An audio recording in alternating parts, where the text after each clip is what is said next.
Rise and shine, kids, and happy day. Children, how can you describe a king? Yes, kids. As we imagine a king, my crown, living in a palace with majestic clothes, diba? Sobrang rich. And king is the master. Yan. Ano ba ang katangian ng isang hari o ng isang king? The real role of a king is to look after the needs of his people, not remove the people. So, mas nakikita ng hari ang pangailangan ng mga tao at hindi siya nagpapaalis ng mga tao. A good king is more concerned with caring the people, caring for his people, than he is with caring for himself. You know? Ibig sabihin, inuuna ng king ang kanyang mga kasama bago siya. A good king would rather serve other than be served. Ibig sabihin, yung hari ay naglilingkod at hindi siya ang pinaglilingkuran. Ha? Galing, di ba? A good king will put others' needs before his own. Wow, di ba? Wonderful description of a king. Sino ba ang may ganitong katangian, kids? Sino bang hari ang may ganitong katangian? Yan. Here's the Bible story about Jesus and Pilate. Pilate asked Jesus, "Are you the king of the Jews?" Sabing ganyan ni Pilate.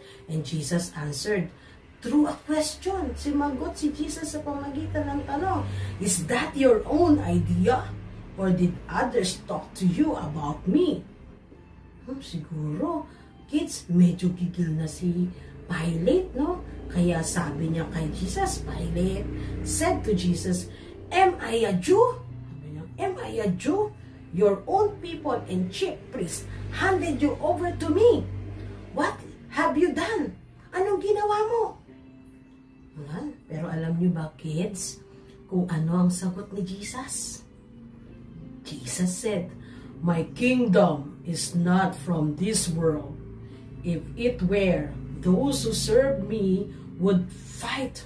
They would try to keep the Jewish leaders from arresting me. My kingdom is from another place." So, sabi ni Pilate, "So, you are a king?" Sabi ganyan ni Pilate. Alam niyo ba kung ano sagot ni Jesus? "You say that I am a king. In fact, that's the reason I was born. I was born and came into the world to be a witness to the truth. Everyone who is on the side of truth listens to me." Nako, doon na natapos yung pag-uusap. O diba, kids, Jesus knows his purpose. Why he was born and came into the world. Parang nahirapan ng intindihin si Pilate, no? Nahirapan ng intindihin ni Pilate si Jesus. Kasi nga, Jesus is the king. So, Jesus came to the world at ang totoong king is Jesus. Again, kids, what is the truth? Alam niyo ba kung ano truth? What is the truth about Jesus?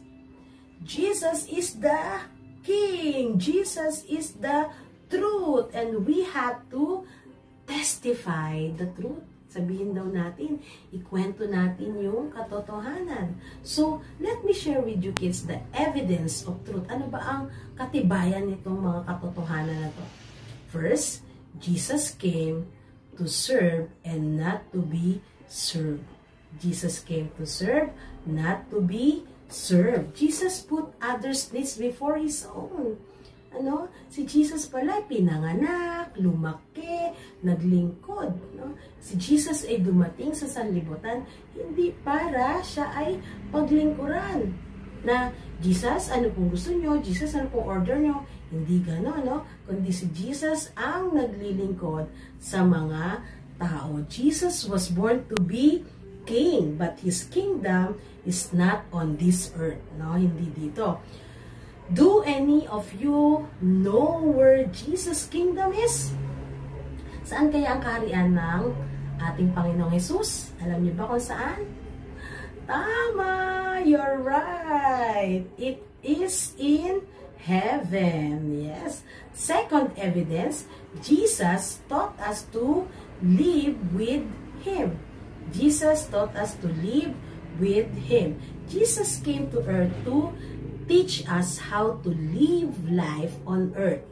Paano? In a way that we then can live with Him in heaven. Ibig sabihin, children, tinuturo sa atin ni Jesus na habang tayo ay nandito sa lupa, ang mapatutunan natin ang mabuhay na parang nasa heaven.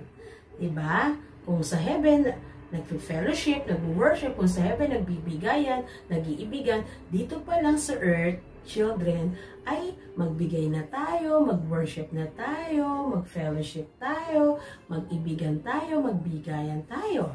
Diba? So, yun yung kung paano tayo mabubuhay. That is how to live with Jesus. So, kids, do you believe that Jesus is the great King?